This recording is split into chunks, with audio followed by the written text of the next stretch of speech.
Όσο και αν έχει συνηθίσει ένας μάχημος δικηγόρος στα ακροατήρια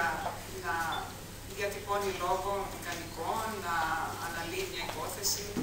είτε από στήθους, είτε εξ εγγράφων,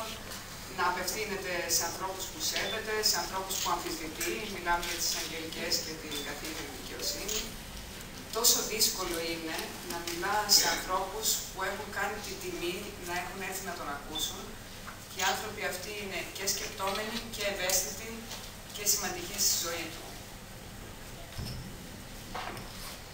Θα ξεκινήσω πριν αναφερθώ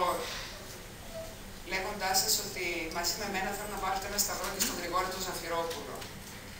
Ο Γρηγόρης, έχω την τιμή να είναι στο ψηφοδέλτιο μαζί μου. Ο φίλος εκείνων και στην οικογένειά του, τα πρώτα γράμματα που μάθα στη δικηγορία,